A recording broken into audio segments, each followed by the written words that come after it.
Buenos días, mi nombre es Edith Lapa, soy abogada del área laboral del Estudio Muñiz y en esta oportunidad voy a compartir con ustedes información importante sobre la identificación y prevención de actos de hostilidad sexual laboral. Antes de entrar al desarrollo conceptual sobre el hostigamiento sexual laboral, es relevante que podamos tomar conciencia de la importancia de este tema. Por ello, he traído algunas cifras importantes que nos van a dar luces respecto de la magnitud de este problema. Según GenderLab, iniciativa financiada con apoyo del Banco Interamericano de Desarrollo, que tiene como propósito promover una cultura de prevención y espacios laborales sin acoso sexual, en el Perú, solo 2 de cada 100 mujeres que han sido víctimas de hostigamiento proceden a denunciar el mismo. Concretamente, en materia laboral, el Ministerio de Trabajo y Promoción del Empleo ha reportado que en el año 2019 se han presentado 481 denuncias de acoso sexual laboral, mientras que en el año 2020 unas 469 y en el año 2021 unas 788 denuncias. Conforme se puede evidenciar, desde el año 2020 hasta el año 2021 ha existido un incremento respecto de las denuncias en un 40% aproximadamente. Ello no se debe a que ha habido necesariamente un incremento de casos de acoso sexual, sino que a raíz de la concientización y de las acciones que deben de realizar las empresas por mandato del reglamento de la Ley de Prevención y Sanción del Hostigamiento Sexual, aprobado mediante Decreto Supremo número 014-2019, MIM, muchas de las mujeres y hombres que han sido víctimas de actos de hostilidad sexual se atreven a denunciar o a reportar estos hechos a sus empleadores, a fin de que estos puedan tomar las medidas que correspondan. Es decir, el objeto de la ley respecto de hacer visible un problema que se había incrustado en nuestra sociedad y en los centros de trabajo se ha venido cumpliendo. La infografía que nos encontramos visualizando ha sido elaborada por ELSA, Espacios Laborales Sin Acoso, que es una iniciativa de GenderLab, que evidencia la crítica situación que padecen las mujeres y hombres que son víctimas de hostilidad sexual laboral. Así, el 34% de las mujeres que fueron entrevistadas manifiestan haber sufrido actos de acoso sexual laboral. De este universo, el 42% señaló que no habrían denunciado pues no querían ser vistas como personas problemáticas. Del grupo de mujeres que sufrió acoso laboral, el 71% manifestaron sentir estrés, el 47% manifestó haber experimentado dificultad para concentrarse y el 17% comenzó a faltar al trabajo. Por otro lado, el 55% de trabajadores o trabajadoras que sufrieron acoso sexual le han contado esto a un compañero de trabajo y solo el 30% les contó a sus jefes. A pesar de que la cifra de personas que sufren acoso sexual laboral es alta, solo el 26% de los entrevistados manifestaron haber sido testigos de una situación de acoso sexual laboral. Habiendo dejado claro la magnitud que presenta este problema, es necesario que podamos identificar cuándo nos encontramos ante una conducta que puede ser calificada como hostilidad sexual laboral. Y para eso nos vamos a remitir al concepto que fija la ley. La hostilidad sexual es una forma de violencia que se configura mediante una conducta de naturaleza o connotación sexual o sexista no deseada por la persona contra la que se dirige, que puede crear un ambiente intimidatorio, hostil o humillante, o que puede afectar su situación laboral o de cualquier otra índole. Es importante conocer qué implicancias tiene esta definición. Por ejemplo, se define a la hostilidad sexual como una forma de violencia, toda vez que una situación de dicha naturaleza afecta a la integridad y la dignidad de las personas. Por otro lado, hay dos tipos de conducta que se encuentran comprendidas en los actos de hostilidad sexual laboral. Nos referimos a las conductas de naturaleza sexual o conductas de naturaleza sexista. Más adelante vamos a desarrollar qué es lo que se entiende por cada una de estas. Sin embargo, lo importante respecto a esta definición es que estas conductas tienen que ser no deseadas por la persona. Es importante tomar nota de que la conducta tiene que ser no deseada, no exigiéndose que sea una conducta rechazada, sino únicamente no bienvenida. ¿Cómo podemos determinar que nos encontramos ante una conducta no deseada o no bienvenida? Pues hay que prestar atención no solo al lenguaje verbal, sino también al lenguaje no verbal. Por último, la definición incorpora parte de las consecuencias que un acto de hostilidad sexual puede generar en la organización. Así, una conducta de esta naturaleza evidentemente crea un ambiente intimidatorio, hostil o humillante, pudiendo afectar además la actividad o situación laboral. Como vimos en la parte introductoria de la presente capacitación, del universo de personas que manifestó haber sido víctima de actos de hostilidad sexual laboral, un 71% sintió estrés, un 47% tuvo dificultades para concentrarse y un 17% comenzó a faltar al trabajo. Es decir, este tipo de conductas sí tienen un impacto directo en la capacidad laboral de la víctima, afectando no solo la concentración de la misma en sus labores, sino que también amenazan la continuidad laboral de ésta, pudiendo generar ausentismo y hasta posibles renuncias. La hostilidad sexual laboral puede determinarse a partir de la primera manifestación y no requiere de un rechazo explícito. ¿Qué quiere decir esto? Que frente a un solo piropo no requerido, a una mirada lasciva, a un meme con contenido sexual o ante una propuesta impropia con contenido sexual, nos podemos encontrar ante la configuración de un acto de hostilidad sexual. Reiteramos que la hostilidad sexual constituye una forma de violencia conforme la propia definición contemplada en la ley lo señala, toda vez que cualquier acto que califique como tal genera una grave afectación a la integridad y dignidad de las víctimas. Asimismo, es posible sostener que nos encontramos ante violencia de género, pues este tipo de conductas se originan a partir de estereotipos que marcan y limitan el comportamiento de hombres y mujeres. Como podemos ver de las gráficas que han sido extraídas de la Unidad de Estadísticas del Ministerio de Trabajo y Promoción del Empleo, de 474 denuncias presentadas, 448 han sido presentadas por mujeres, mientras que solamente 26 por hombres. De igual forma, de un universo de 473 denuncias, 467 han sido presentadas contra hombres como presuntos hostigadores y solo contra 6 mujeres como presuntas hostigadoras. Como podemos ver, hay una disparidad entre denunciante y denunciado. Ello en tanto un acto de hostilidad sexual puede darse de un hombre hacia una mujer o de una mujer hacia un hombre, así como también de un hombre hacia otro hombre o de una mujer hacia otra mujer.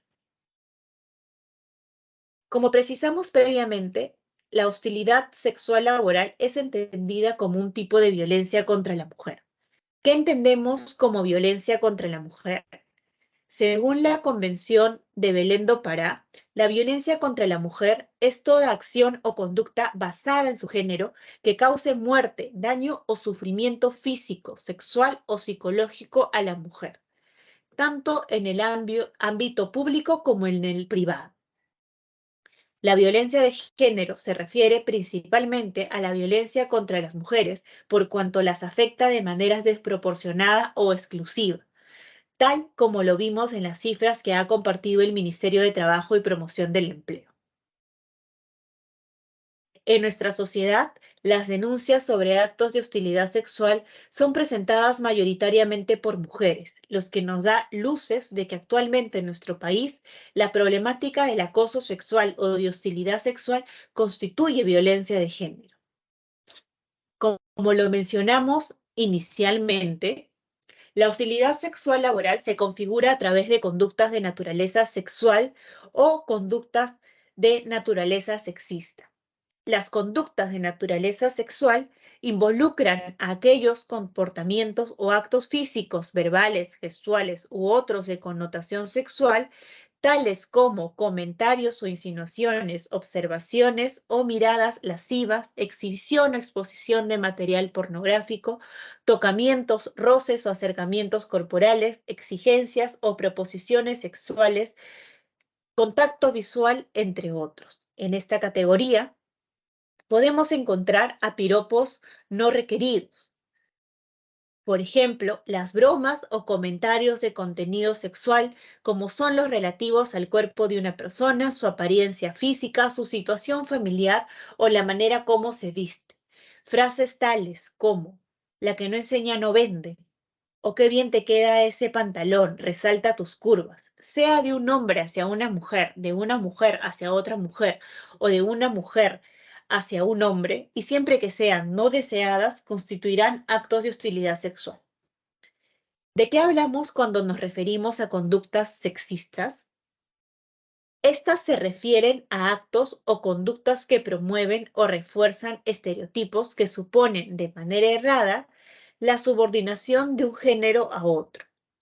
El uso de los estereotipos de género es la práctica de asignar a una persona determinada, hombre o mujer, atributos, características o funciones específicas únicamente por su pertenencia al grupo social masculino o femenino. Por ejemplo, emplear el término feminista para insultar a una mujer. El machismo cotidiano. Frases tales como, calladita te ves más bonita, no seas nena, ese trabajo es de hombres. Estas frases refuerzan un estereotipo negativo hacia el género femenino y establecen un patrón erróneo respecto de la debilidad o no de éste. Por lo tanto, emitir una frase tal como la que vemos en pantalla o de similar naturaleza a estas ya es considerada una conducta de naturaleza sexista y por lo tanto su sola enunciación en una sola oportunidad puede configurar un acto de hostilidad sexual. Cuando nos encontramos ante una conducta de naturaleza sexual o sexista no deseada. Para poder tener claridad de esta definición, compartimos dos situaciones que ejemplifican lo que se debe entender por conducta no deseada. El primer caso, referido a un rechazo explícito. Jenny vive una situación de hostilidad con su nuevo compañero de trabajo, quien desde el primer día la invita a salir y ella claramente le señala que no está interesada. Sin embargo, su compañero de trabajo, en lugar de alejarse, insiste y la presiona. Inclusive, le deja regalos en su sitio para comprometer. Ella no sabe qué más hacer, pues le ha dejado bastante en claro que no está interesada. En este caso, nos encontramos ante un rechazo explícito, situación en la que no cabe duda el fastidio y la negativa de Jenny frente a una situación que se configura como una conducta de naturaleza sexual. El siguiente caso evidencia más bien una forma de rechazo implícito. Roberto es un joven economista que tiene una jefa que le suele hacer cumplidos sobre su apariencia física. Frente a esta situación, Roberto se siente incómodo. Sin embargo, solamente atina a reírse y agradecer estos cumplidos. Con el paso del tiempo, los cumplidos incrementan y son emitidos tanto cuando se encuentran en privado como cuando se encuentran con otros compañeros de trabajo. Roberto responde riéndose y sintiéndose avergonzado. Baja la mirada y guarda silencio. En este escenario no se evidencia un rechazo explícito. Sin embargo, el lenguaje no verbal y conductas de Roberto nos indican que éste no desea encontrarse en dicha situación, pues se siente avergonzado, guarda silencio, por lo que estaríamos frente a un rechazo implícito, encontrándonos así claramente ante una conducta no deseada. Ambas situaciones, tanto el rechazo explícito como el rechazo implícito, configuran un acto de hostilidad sexual laboral. En función al nivel jerárquico de la víctima, podemos encontrarnos ante hostilidad sexual vertical o chantaje sexual, o ante un acto de hostilidad sexual horizontal o acoso sexual ambiental. Un acto de hostigamiento sexual en una relación horizontal se presenta cuando el hostigador es un compañero de trabajo del mismo centro laboral o compañero que pertenece a una empresa tercera o de intermediación laboral que comparten el mismo centro de trabajo. Mientras que el chantaje sexual es el que se manifiesta en una relación de autoridad o sujeción, es decir, donde hay un jefe, supervisor, coordinador o un vínculo de sujeción entre el hostigador y la víctima. Por ejemplo, cuando un jefe pide un favor sexual a cambio de un aumento, de un ascenso, de un cambio de sede, entre otros. ¿Qué tipo de consecuencias generan los actos de hostigamiento sexual? Estos suelen tener consecuencias no solamente a nivel personal respecto de la víctima, sino también a nivel de ambiente laboral y a nivel de empresa. En la parte introductoria, cuando repasamos algunas de las cifras que maneja GenderLab, pudimos verificar que en un porcentaje considerable, las víctimas sufren estrés y también disminuyen su productividad, llegando inclusive a ausentarse de su centro de labores.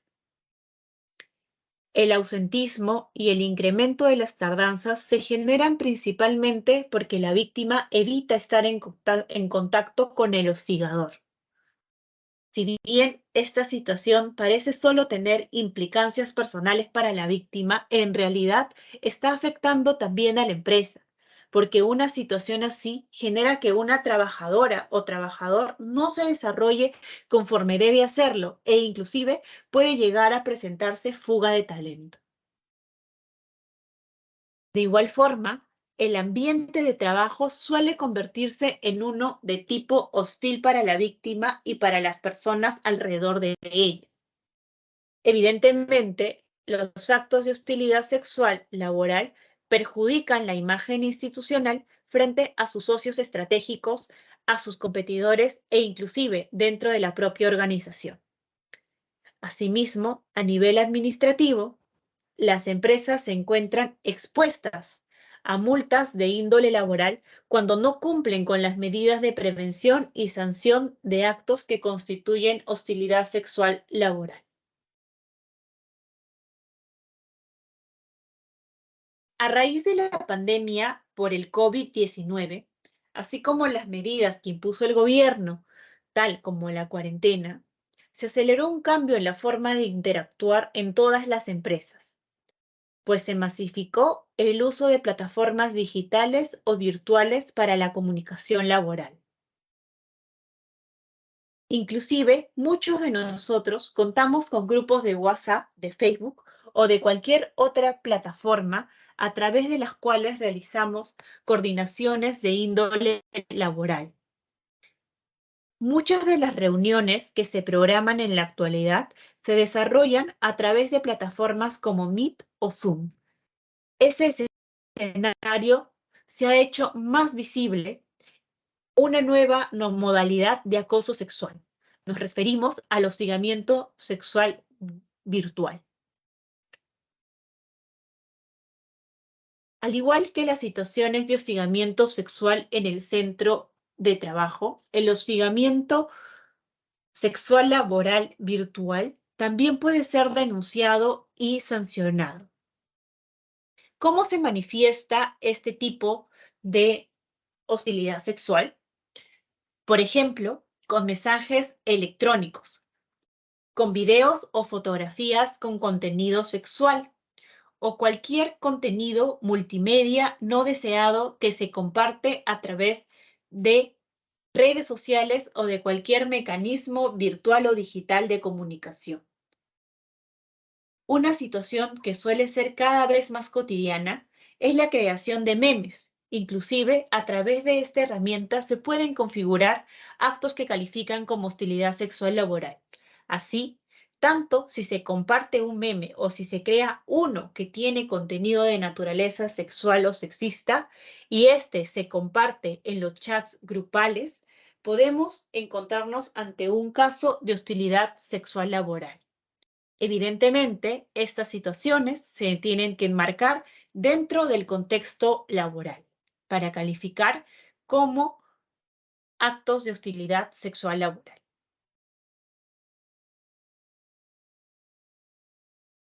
¿Cómo nos enfrentamos al hostigamiento sexual laboral?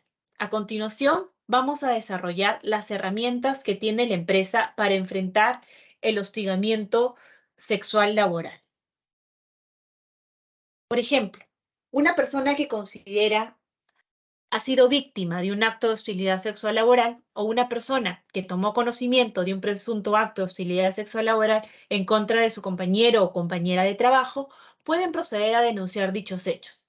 Inclusive, si el área de recursos humanos conoce de un hecho que puede ser calificado como tal, puede actuar de oficio. El procedimiento de investigación y sanción del hostigamiento sexual se inicia cuando se presenta una denuncia. De manera posterior, vamos a desarrollar todas las implicancias que tiene un órgano importante en este procedimiento, que es el Comité de Intervención frente al Hostigamiento Sexual.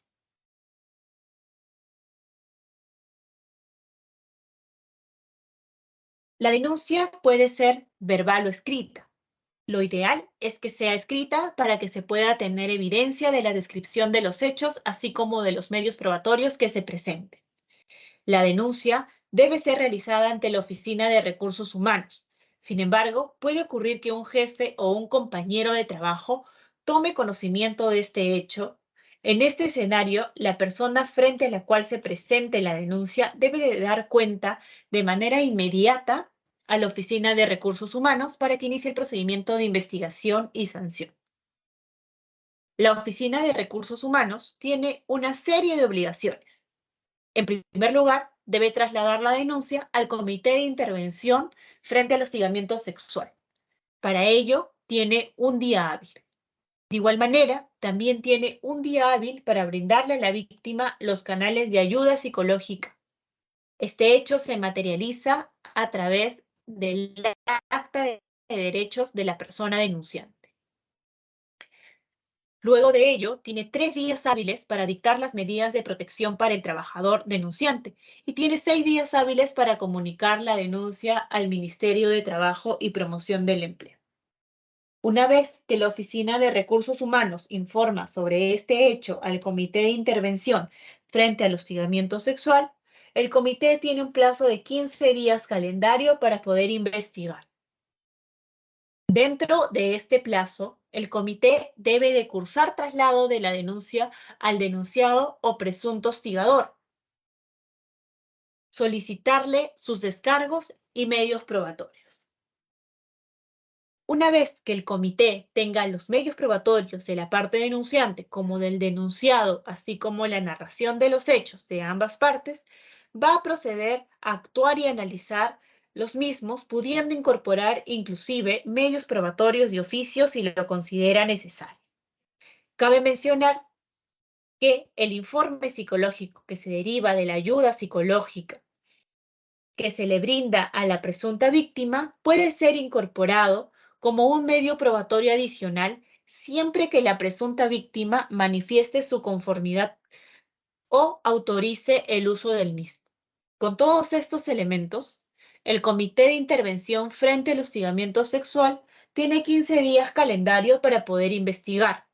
Una vez que el comité investiga, este órgano emite un informe en el cual detalla los hechos denunciados, los descargos efectuados, valora los medios probatorios que se han aportado durante la investigación y emite conclusiones con su posición sobre si nos encontramos o no ante un acto de hostilidad sexual laboral. En caso el comité considere que sí se configura un acto de hostilidad sexual laboral, emite su recomendación de sanción. Este informe con la recomendación de sanción debe ser trasladada a la Oficina de Recursos Humanos en el plazo de un día. Finalmente, es la Oficina de Recursos Humanos quien tiene como función determinar si se logra acreditar que ha existido un acto de hostilidad sexual laboral y, de ser así, determina la sanción a aplicarse, considerando la gravedad del hecho.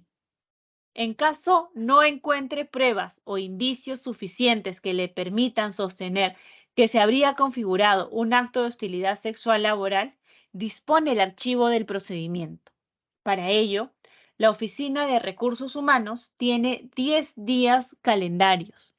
La resolución que emite la Oficina de Recursos Humanos debe de ser informada al Ministerio de Trabajo en un plazo de 6 días hábiles.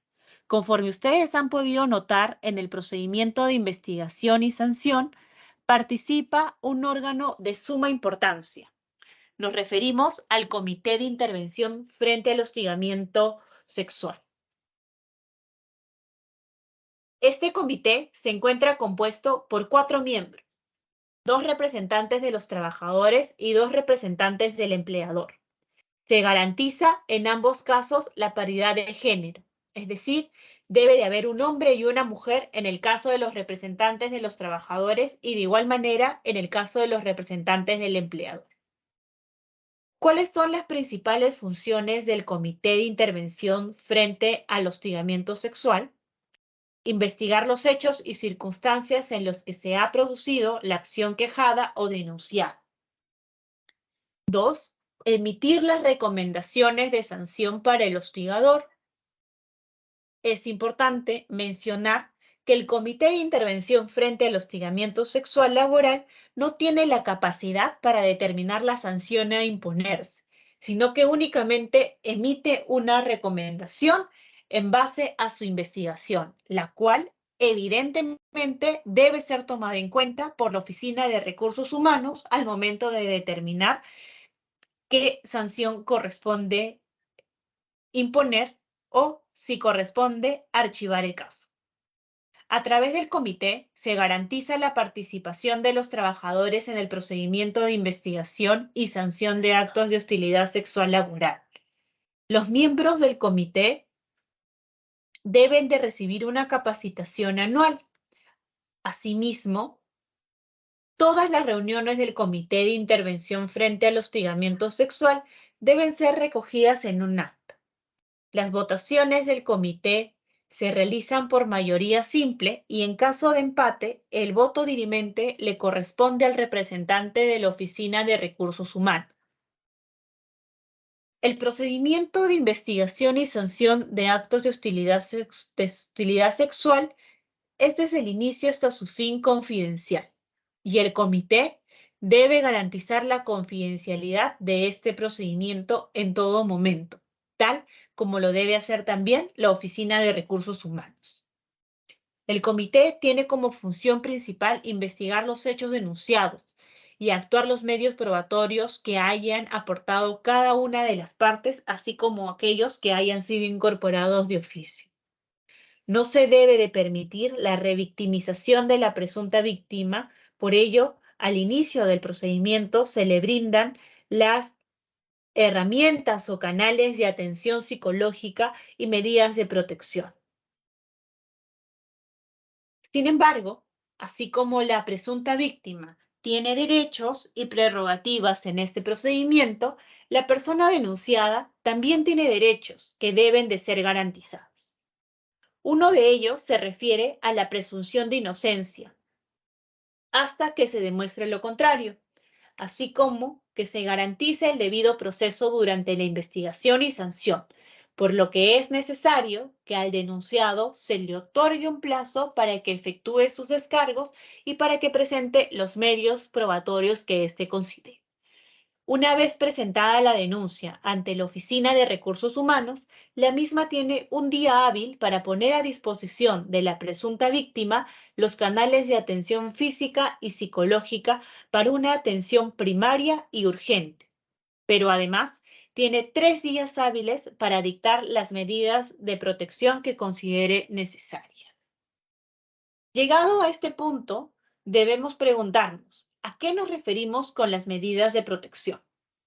Como mencionamos, una de las garantías que debe tener la víctima en este procedimiento es la no revictimización y por lo tanto se deben de brindar todas las acciones y garantías destinadas a que la presunta víctima pueda seguir desempeñándose de manera regular y no sufra ninguna agresión o acto de represalia.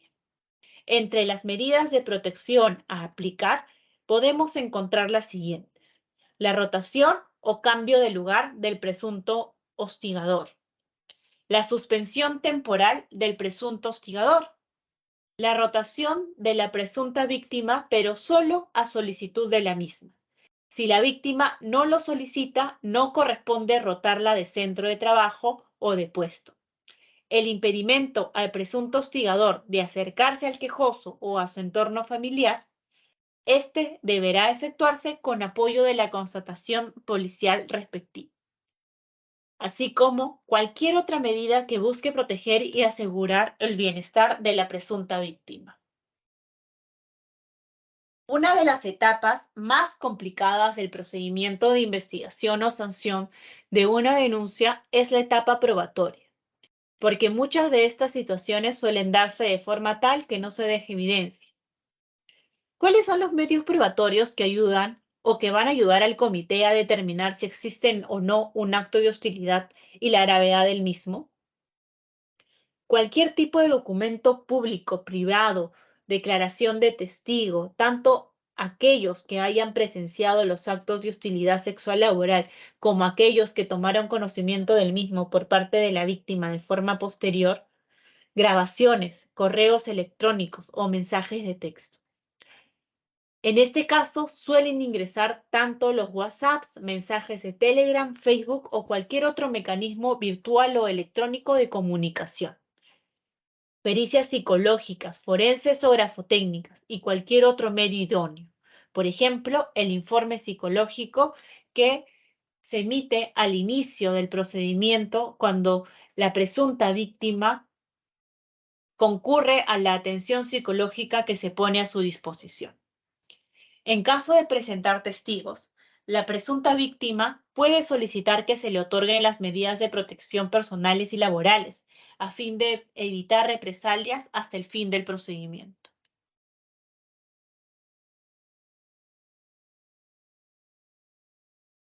¿Qué pasa si el hostigador es el empleador?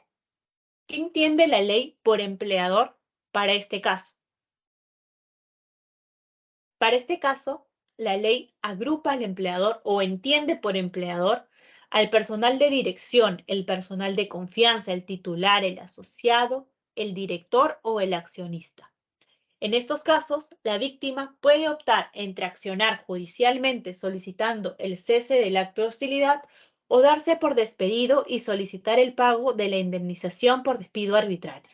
Es decir, si el hostigador es el empleador en los términos que hemos señalado, ya no se requiere que se proceda a activar el procedimiento de prevención y sanción de hostilidad sexual laboral, sino que la presunta víctima puede acudir directamente a la vía judicial. Es común que en un centro de trabajo confluyan tanto personal de empresas terceras, tanto bajo la modalidad de tercerización laboral como de intermediación laboral. ¿Qué sucede en estos casos? La premisa es la siguiente. Podemos encontrarnos en que el presunto agresor o la presunta víctima pertenezcan o a la empresa tercera o a la empresa principal. En estos casos, la denuncia puede ser interpuesta ante la empresa principal, la que deberá de informar a la empresa tercera en un plazo de un día. Tanto la empresa principal como la empresa tercera realizan la investigación y derivan sus informes a las oficinas de recursos humanos correspondientes. No obstante, la Oficina de Recursos Humanos a la que pertenece el presunto hostigador es la que finalmente va a determinar la sanción a imponer. ¿Qué pasa si tanto la víctima como el presunto hostigador pertenecen a la empresa tercera? Pues en estos casos, si la empresa principal toma conocimiento de un acto de hostilidad sexual, en un plazo de un día hábil, debe comunicar a la empresa de tercerización e intermediación el caso, a fin de que esta sea la empresa que formule la investigación y finalmente sancione al hostigador de corresponder. Como lo hemos mencionado previamente, las denuncias pueden ser tanto verbales como escritas. Sin embargo, es preferible que se use el formato de denuncia que vemos en pantalla. En dicho formato se deben de consignar los siguientes datos: el nombre completo del denunciante, el cargo que desempeña, el área o departamento en el que labora y la relación que mantiene con el denunciado. También se debe identificar al denunciado, el nombre completo, el cargo que desempeña y el área en la que labora. Es importante que se proceda a desarrollar los hechos denunciados de manera cronológica, precisando lugares, fechas y horas, así como incluir relatos específicos en cada situación ocurrida. De igual forma, se deben de aportar los medios probatorios o pruebas que sustentan esta denuncia. A través de este formato, el denunciante o la denunciante o presunta víctima pueden solicitar las medidas de protección que consideren que van a evitar algún tipo de represalia en su contra o alguna situación irregular o incómoda en su desarrollo laboral. Este formulario debe de ser presentado ante la Oficina de Recursos Humanos. Recomendaciones generales. Es importante repensar en cómo concebimos las relaciones sociales y laborales para asegurarnos de no estar agrediendo o incomodando a alguna persona sin darnos cuenta. Es importante prestar atención al consentimiento. Este no debe ser necesariamente explícito. Puede ser un rechazo implícito. Si se tiene dudas respecto del consentimiento de una conducta, es mejor abstenerse. Es importante poder vivir en un clima laboral libre de acoso sexual y si conocemos o somos víctimas de un acto de acoso sexual, debemos denunciar a fin de que la empresa pueda tomar conocimiento de los mismos y pueda ejecutar las acciones que correspondan. ¿Qué es la falsa queja? En algunas ocasiones se efectúan denuncias falsas de forma dolosa, es decir, con la intención de causarle un perjuicio al denunciado. Si bien frente a una denuncia la empresa se encuentra obligada a activar el procedimiento de investigación y sanción, si se llegase a determinar que la denuncia no tiene sustento, además de configurarse el dolo, el denunciado puede activar los canales legales que considere. Así, puede presentar denuncias por considerar que se ha efectuado injuria o calumnia en su contra. Es importante que podamos conocer los canales de atención que tiene la empresa. La empresa ha puesto a su disposición dos canales de atención importantes. El primero, el correo electrónico hostigamientosexual@celima.com.pe. A través de este correo electrónico, las personas que consideren han sido víctimas o son víctimas de actos de hostilidad sexual laboral pueden presentar el formato señalado con los datos indicados. Sin embargo, si no quieren realizar o si no desean compartir la denuncia de manera escrita, pueden realizarlo de manera verbal acercándose al Departamento de Administración de Personal o Gerencia de Gestión Humana.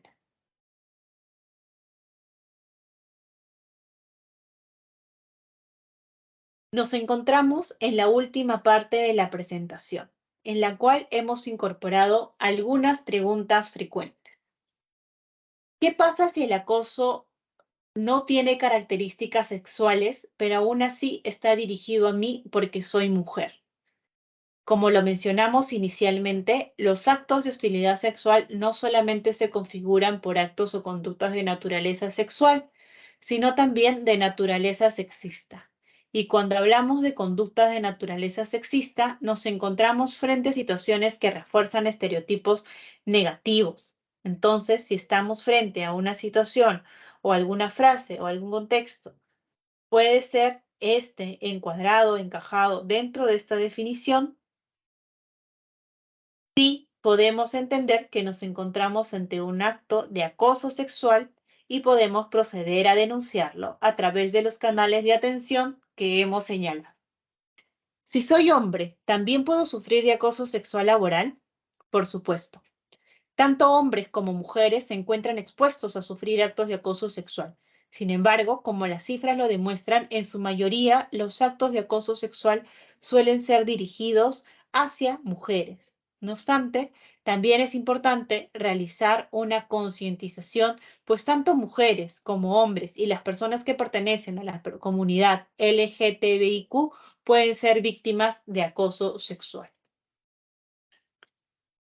¿Es posible ser acosado sexualmente por alguien que es del mismo sexo que yo?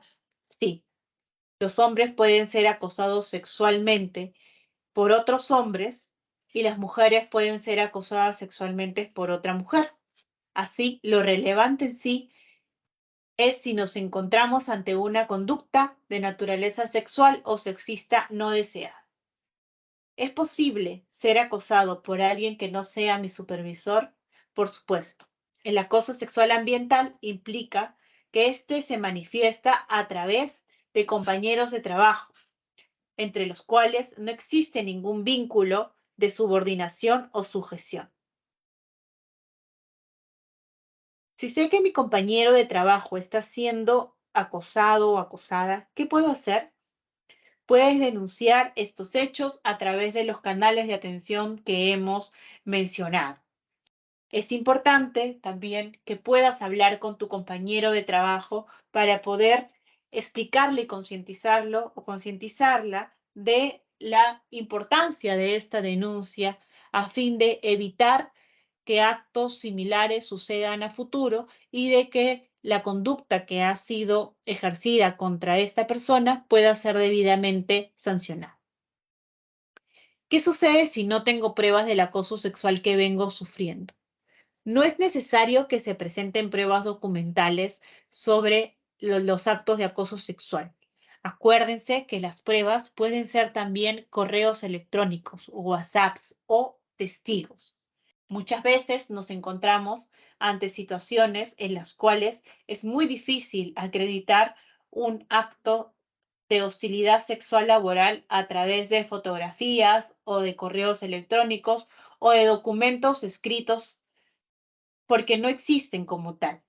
Para esto, la propia norma ha puesto como parte de los medios probatorios que deben de ser valorados por el comité las declaraciones de testigos, los informes psicológicos, los informes forenses, entre otros. Entonces, cualquier tipo de prueba que acredite tanto el acoso sexual de manera directa, algún indicio o alguna afectación de pueden ser de utilidad para poder exponerlo ante el comité y éste pueda determinar si nos encontramos ante un acto de utilidad sexual o si existen los suficientes medios de prueba que sustenten la existencia del mismo. Eso es todo. Espero que esta charla haya sido eh, bien acogida por ustedes y que podamos haber aprendido un poco más acerca de las conductas que configuran actos de hostilidad sexual y que esta charla los invite a repensar la forma en la cual socializamos en nuestro trabajo, evitando así caer en este tipo de conductas para poder tener un clima laboral agradable. Muchas gracias a todos.